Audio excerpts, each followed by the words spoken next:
Hello, I am Martin and I'm gonna explain to you my answers about this addressing mode quiz.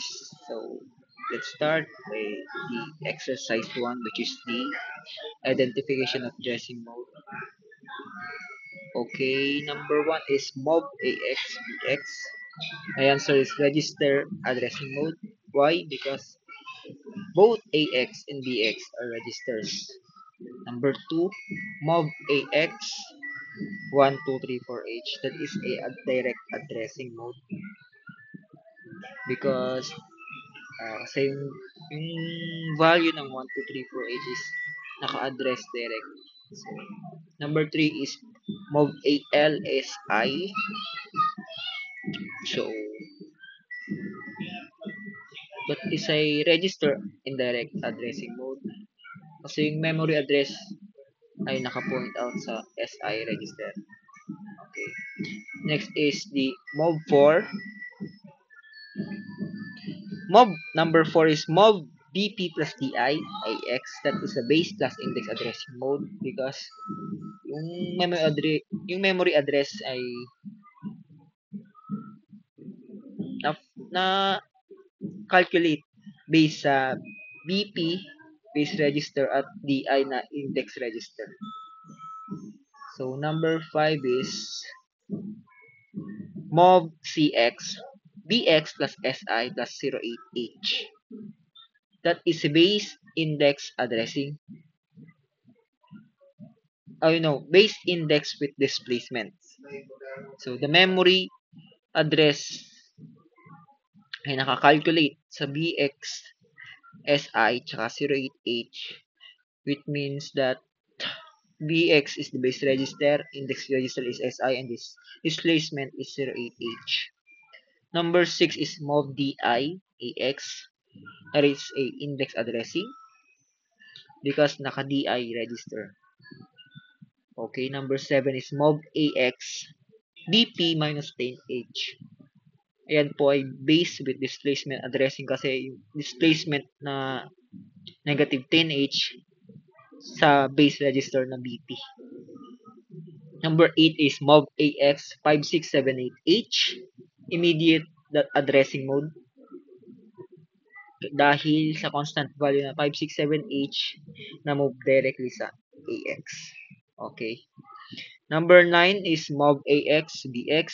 Yan po ay register indirect addressing mode because the memory address is specified by the BX register.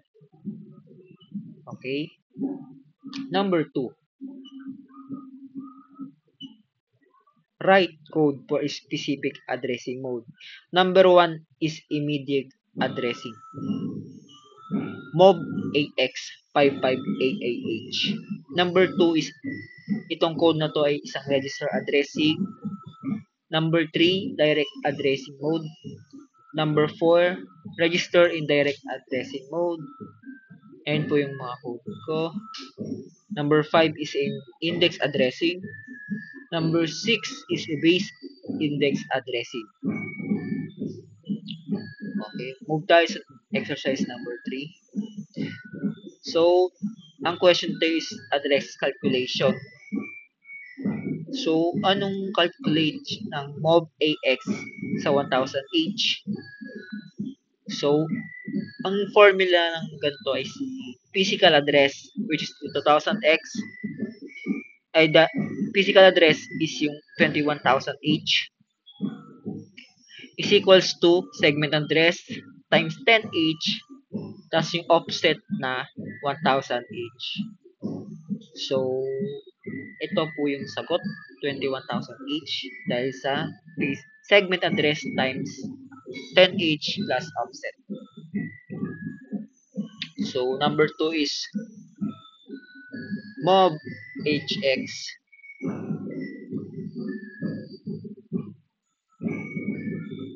mov AX BX SI plus 10H. So, yung given na values niya is BX is 1234H. Alam natin yan. Tapos yung SI naman is 4321H. Tapos yung displacement na makikita natin dito is yung 10H. So, yung calculation ulit natin, yung physical address, sagot natin dito is 25565H. Sorry, kakapain lang kasi. And the formula is 20,000H times 10H plus yung values na Bx, Si plus displacement. So, ang sagot ay 25565H. So, exercise number 4, which is to debug and analyze. So, first, analyze natin dito yung addressing mode ng isang mga to. So, MOV AX is a SI, register indirect addressing mode, immediate addressing mode, and yung add AX is a base with displacement addressing mode. And last is MOV DIAX, index addressing. So, number 2, if the value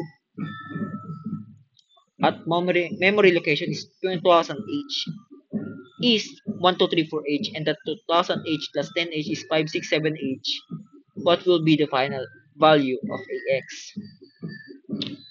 So, yung AX, kinukuha niya yung value ng SI kasi yung SI is 2000H. So, yung value ng 2000H is equals to 100 to 1234H, so 1234H. So, ang AX ay 1234H. Ayun.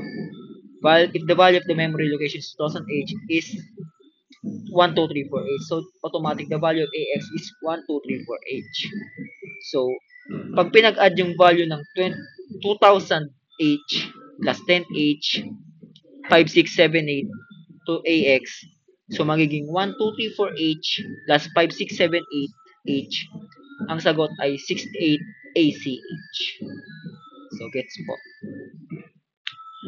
So, last is the write a small assembly program sa exercise 5. So, loads the value 0xabcd into the memory location 3000H. So, mob AX 0abcdh. So, mob 3000H AX. So, retrieves the value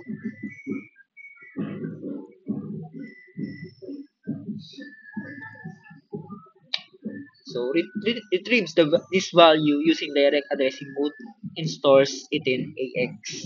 So mob AX 3000H copies the value from AX to BX using register addressing mode. Ayan po. Mob BX AX. So last is the stores the value in BX at the memory location pointed to by DI using register indirect addressing mode. So assume DI is 4000H. So mob DI 4000H. So mob DI BX. That code that stores the value in BX po. So yun lang. So ako nga po ulit si Martin. And this is my explanation of the answers on the addressing mode quiz. Thank you.